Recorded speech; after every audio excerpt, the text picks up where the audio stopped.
સાબરકાંઠામાં એસીબી મહિલા પીઆઈ અધિકારીની ટકોર. ભ્રષ્ટાચારી તાલુકા પંચાયતના અધિકારીઓને મહિલા અધિકારીએ કરી ટકોર. કમલ પટેલ તેમજ જીનલ પટેલ તાલુકા પંચાયત કચેરીમાં કરાર આધારિત બજાવે છે ફરજ. છેલ્લા 12 વર્ષ કરતાં વધુ સમયથી કરાર આધારિત નોકરી કરનાર કમલ પટેલ નામનો કર્મચારી એસીબીના શકંજામાં. મહિલા તેમજ પુરુષ કર્મચારીએ અંદાજિત 1,25,000ની માંગી હતી લાંચ. તાલુકા પંચાયત કચેરીમાંથી બહાર નીકળતા સમયે એસીબી મહિલા અધિકારીએ ટકોર કરતા ખળભળાટ. ગ્રામ વિકાસ શાખાના ક્લસ્ટર કોર્ડિનેટર તરીકે ફરજ બજાવનારા કરાર આધારિત કર્મીઓ જેલના સળિયા પાછળ. ઈડર તાલુકા પંચાયત કચેરીમાં અરજદારો સહિત અધિકારીઓમાં ખળભળાટ.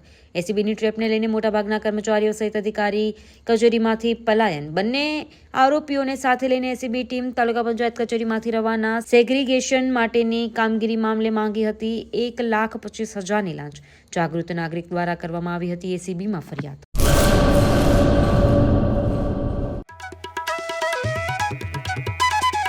ઓમ સાંઈ દાડમ નર્સરી સરકાર માન્ય નર્સરી.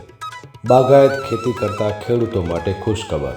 દાડમની ખેતી માટે ઉત્તમ છોડ મેળવવાનું સ્થળ એટલે ઓમ સાંઈ દાડમ નર્સરી. દાડમના સિંદૂરી ભગવા અને સુપર ભગવા છોડ હાજર સ્ટોકમાં. સારી ગુણવત્તાના બિયારણમાંથી તૈયાર કરવામાં આવેલા દાડમના છોડ મેળવવા અવશ્ય એકવાર મુલાકાત કરો. કચ્છ ગુજરાતમાં કોઈ પણ સ્થળે ડિલિવરી કરી આપવામાં આવશે.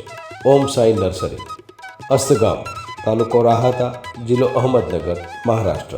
સંપર્ક જિગ્નેશ સેંગાણી 8469693569 તેમજ 999585263668. અર્પિત પટેલ 7041389359 તેમજ 9586383685.